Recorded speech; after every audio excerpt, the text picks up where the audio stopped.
അല്ലല്ലോ. ഹ്യൂമിഡ് എന്ന് പറഞ്ഞാൽ ശരി അഫ്നാനെ കൊറേ ക്യാമറ ഒക്കെ പിടിച്ച് വന്നോണ്ട് എനിക്ക് ചാടാൻ പോകുന്നുണ്ട് ഈ ചൂടത്ത് അങ്ങ്. പക്ഷെ ഇവിടെ പെൺകുട്ടികളൊന്നും ചാടി കാണുന്നില്ല. Hi guys, welcome to English cafe. ഇന്ന് നമ്മൾ ആക്ച്വലി ഈവനിങ് ഒക്കെ ആയപ്പോഴത്തേനും ഒരു സ്ഥലത്ത് വരാമെന്ന് വിചാരിച്ചു. ഏറെക്കുറെ കോഴിക്കോട്ടുകാർക്ക് മനസ്സിലായിട്ടുണ്ടാവും നമ്മൾ എവിടെയാണെന്നുള്ളത്. എവിടെയാണ് നമ്മൾ വൈഷ്ണവി? കുറ്റിച്ചിറ. നമ്മളിപ്പോൾ കുറ്റിച്ചിറയിലേക്കാണ് വന്നിരിക്കുന്നത്. കുറ്റിച്ചിറ പോണ്ടിൻ്റെ അവിടെയാണ് നമ്മളിപ്പോൾ ഉള്ളത്. ആക്ച്വലി നമ്മൾ വൈകിട്ടൊക്കെ ആയപ്പോൾ വെയിലൊക്കെ ആറിയിട്ട് വരാം എന്നാണ് വിചാരിച്ചത് അല്ലേ? പക്ഷേ അപ്പം എന്നാൽ ചൂടൊന്നും ഉണ്ടാവില്ല എന്ന് വിചാരിച്ചു. പക്ഷെ ഇപ്പോഴും നല്ല ചൂടാണ് അവിടെ. എനിക്കാണെങ്കിൽ ഈ ചൂട് തീരെ പറ്റൂല. ബട്ട് എനിവേ സീനറി അതാണ് അടിപൊളി. ഇവിടെ ഭയങ്കര അടിപൊളി വ്യൂ ആണെന്ന് എങ്ങനെ ഇംഗ്ലീഷിൽ പറയാം? The scenery is very good. The view is very good. The view is beautiful. It's a beautiful view here. അല്ലെങ്കിൽ it's scenic here എന്നൊക്കെ പറയാറുണ്ട്. സീനിക് ബ്യൂട്ടി എന്നൊക്കെ പറയും. അതായത് കാണാൻ നല്ല ഭംഗിയുണ്ട് എന്നുള്ളൊരു മീനിങ് ആണ് കേട്ടോ. ഓ സോ ഇവിടെ നോക്കിക്കുക, അവിടെ സ്വാൻസ് ഉണ്ട്, ഇവിടെ ഡക്സ് ഉണ്ട്. അത് തന്നെയാ, അത് കണ്ടോ? യു ഗെറ്റ് ടു സീ ഞാൻ ഇന്ന് ഇംഗ്ലീഷ് പറഞ്ഞു. ഓക്കെ, ഇവിടെ വന്നാൽ നമുക്ക് സ്വാൻസിനെയും ഡക്സിനെയും ഒക്കെ കാണാം എന്ന് എങ്ങനെ ഇംഗ്ലീഷിൽ പറയാം? You can see swans and ducks when you come here. ഒന്ന് ക്ലാരിറ്റിയോടെ ഉറക്കനൊന്ന് പറഞ്ഞേ. You can see swans and ducks when you come here. Okay, you get to see swans and ducks when you come here എന്നും പറയാം. Okay, നമുക്ക് ഇരുന്നാലും നല്ല ചൂടുണ്ട്. അപ്പം ഈ ചൂടത്ത് പുറത്തിറങ്ങാൻ എനിക്ക് തീരെ തോന്നാറില്ല എന്നെങ്ങനെ ഇംഗ്ലീഷിൽ പറയാം?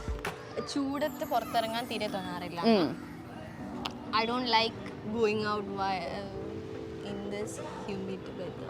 ഹ്യൂമിഡോ? ഹ്യൂമിഡ് എന്ന് പറഞ്ഞാൽ ഇങ്ങനെ മഴ പെയ്യുന്നതിന്റെ മുന്നേ ആ ഒരു ചൂട് വരാറില്ലേ? ഹ്യൂമിഡ് എന്ന് പറഞ്ഞാൽ ഭയങ്കര പുകച്ചിലെടുക്കുന്ന ആ ഒരു ടൈം. ഇപ്പൊ ഹ്യൂമിഡ് അല്ലല്ലോ, മഴ പെയ്യുന്ന ആ ഒരു ടൈം അല്ലല്ലോ. ഹ്യൂമിഡ് എന്ന് പറഞ്ഞാൽ ശരി അഫ്നാനെ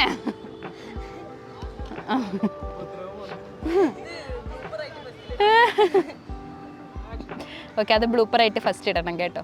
ഓക്കെ, ഹ്യൂമിഡ് എന്ന് പറഞ്ഞാൽ ഇങ്ങനെ ക്ലൗഡ്സ് ഒക്കെ ഇങ്ങനെ ഭയങ്കര കൺജസ്റ്റഡ് ആയിട്ട് നിൽക്കും. ഇപ്പം അങ്ങനെയല്ലേ, ഇപ്പം ചൂടല്ലേ ഉള്ളേ. So it's hot. അപ്പം I don't feel like getting out during this hot weather എന്ന് പറയാം. അല്ലെങ്കിൽ ഡ്യൂറിങ് സമ്മർ എന്ന് പറയാം. ചൂട് വേനൽക്കാലത്ത് പുറത്തിറങ്ങാൻ ഇഷ്ടമല്ല എന്ന് പറയണമെങ്കിൽ I don't feel like getting out during summer എന്നും പറയാം. അങ്ങനെ ഇവിടെ പക്ഷെ വന്നപ്പോഴത്തേനുമില്ലേ കുറേ വയസ്സായ ആൾക്കാരൊക്കെ ഇരുന്ന് സംസാരിക്കുന്ന കണ്ടോ? കുറെ ക്യാമറ ഒക്കെ പിടിച്ച് വന്നോണ്ട് വെറുതെ പോകുന്നവരും വരുന്നവരും ഒക്കെ വിസിലടിക്കുന്നു, ഹോൺ അടിക്കുന്നു, എന്തോ ഇങ്ങനെ പോകുന്നവർ വഴി പോകുന്നവരൊക്കെ ഇങ്ങനെ വിസിലൊക്കെ അടിക്കില്ലേ? അതിനെന്ത് ഇംഗ്ലീഷിൽ പറയാന്നറിയോ? അറിയില്ല? കാറ്റ് കോളിംഗ് എന്ന് പറയാം. വെറുതെ വെറുപ്പിക്കുന്ന. അറിയില്ലായിരുന്നു? ഓ, നമ്മളെ പിന്നാലെ വരുന്നതിന് എന്താ പറയാ? അതറിയില്ലേ? അത് സ്റ്റോക്കിംഗ്. ഇങ്ങനെ വെറുതെ വെറുപ്പിക്കുന്നതിന് നമുക്ക് കാറ്റ് കോളിംഗ് എന്നും പറയാം. ഓക്കെ, സോ ഇവിടെ വന്നപ്പോഴത്തേനും വയസ്സായ ആൾക്കാർ മാത്രമല്ല. ഇനി ഹോൺ അടിച്ചതോ? ഓക്കെ, സോ ഇവിടെ വന്നപ്പോൾ വയസ്സന്മാർ മാത്രമല്ല, കുറേ കുട്ടികൾ അവിടെ നീന്തുന്നൊക്കെ ഉണ്ട്. നിങ്ങൾക്ക് അതെ, നമ്മൾ അവിടെ ചെറിയ കുട്ടികൾ നീന്തുന്നുണ്ടെന്ന് എങ്ങനെ ഇംഗ്ലീഷിൽ പറയാം? Children swimming over there. Children swimming there in the pond എന്ന് പറയാം. ചിൽഡ്രൻസ് എന്ന് പറയരുത് കേട്ടോ. There are children swimming there. Okay, so അവർ വെക്കേഷൻ ആയിട്ട് പോണ്ടിൽ നല്ലവണ്ണം എൻജോയ് ചെയ്ത് കളിക്കാന്ന് എങ്ങനെയാ പറയാ? They are enjoying their vacation in the pond. ഒരു കോൺഫിഡൻസ് ഒക്കെ വരട്ടെ. They are enjoying their summer vacations in the pond. ഒന്ന് ഉറക്കനെ പറ, ക്ലിയർ കറക്റ്റ് ആണ്. അതോ? അല്ലെങ്കിൽ last they enjoying their summer vacations in the pond.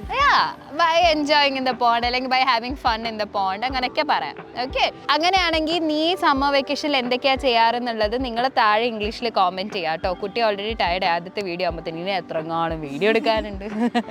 എന്നാലും നല്ല ചൂടുണ്ട്, എന്നാലും നമ്മൾ മാക്സിമം വീഡിയോ ഒക്കെ എടുക്കാൻ നോക്കാല്ലേ. ഓ, കുട്ടി കണ്ടുപിടിച്ച് വന്നിരിക്കുകയാണ് എന്നോട് ചോദിക്കേണ്ട ഒരു ചോദ്യം. വെള്ളം ഒഴുകുന്നതിനോ ഫ്ലോട്ടിങ്ങോ? വെള്ളം അതിന്റെ മേളിൽ ഇങ്ങനെ നിൽക്കുന്നതിന് ഫ്ലോട്ടിങ്, പിന്നെ flow of the river, flow of the water അല്ലേ? The water is flowing. അങ്ങനെയല്ലേ പറയാ? ആണെന്ന് തോന്നുന്നു കേട്ടോ. എനിക്ക് പെട്ടെന്ന് വെച്ചപ്പോൾ കിട്ടുന്നില്ല. എനിക്ക് ചാടാൻ പോകുന്നുണ്ട് ഈ ചൂടത്ത് അങ്ങ്. പക്ഷെ ഇവിടെ പെൺകുട്ടികളൊന്നും ചാടി കാണുന്നില്ല. അല്ലല്ലോ, ഞാൻ ചാടുന്നില്ല, വേറെ കാര്യം. അപ്പം എനിവേ നമുക്കിനി അടുത്ത വീഡിയോയിൽ കാണാം കേട്ടോ. Till then take care, bye. English കഫേയിൽ ആർക്കും എവിടെ നിന്നും ഇംഗ്ലീഷ് സംസാരിച്ച് പഠിക്കാം. ലൈവ് ഇന്ററാക്റ്റീവ് ക്ലാസുകൾ, ഓൺലൈൻ വീഡിയോ ക്ലാസുകൾ, 24 hours നിങ്ങളെ സപ്പോർട്ട് ചെയ്യാനായി ഒരു പേഴ്സണൽ ട്രെയിനർ. കൂടുതൽ വിവരങ്ങൾക്ക് ഡിസ്ക്രിപ്ഷനിലെ വാട്സ്ആപ്പ് നമ്പറിൽ മെസ്സേജ് അയക്കൂ.